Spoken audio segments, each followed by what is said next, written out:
Chairman joint chief of staff committee general Sahir Shamshad Mirza पारां Qatar जो सरकारी दौरो कयो वियो। जनरल साहिर शमशाद मिर्ज़ा दौरे दौरान कतर जे डिप्टी वज़ीर आज़म ऐं दिफ़ाई मामलनि वारे वज़ीर सां बि मुलाक़ात कई।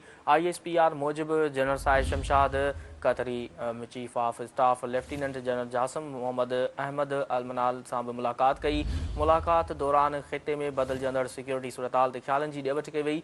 पाकिस्तान ऐं कतर विच में तारीख़ी भाइराणनि लाॻापन ऐं दिफ़ाई सहकार समेत मुख़्तलिफ़ मामलनि ते ॻाल्हियूं कयूं वयूं। कतरी क़यादत पारां ख़िते में पाकिस्तान जी ज़िम्मेवार किरदार ऐं क़ुर्बानियुनि ते ख़राज तहसीन पेश कयो वियो। दहशतगर्दी ख़िलाफ़ पाकिस्तानी फ़ौज जे पेशवारानी ख़िदमतुनि खे बि साराहियो वियो।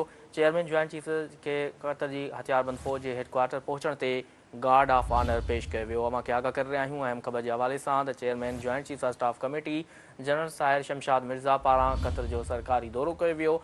जनरल साहिर शमशाद मिर्ज़ा दौरे दौरान कतर जे डिप्टी वज़ीर आज़म ऐं दिफ़ाई मामलनि वारे वज़ीर सां मुलाक़ात कई।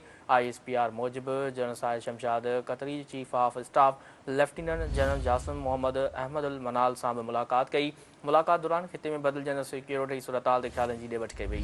पाकिस्तान ऐं कतर विच में तारीख़ी भाइरनि लाॻापन ऐं दिफ़ाई सहकार समेत मुख़्तलिफ़ मामलनि ते ॻाल्हियूं कयूं वयूं। कतरी क़यादत पारां ख़िते में पाकिस्तान जी ज़िम्मेवार किरदार ऐं क़ुर्बानी ते ख़राज तहसीन पेश कयो वियो।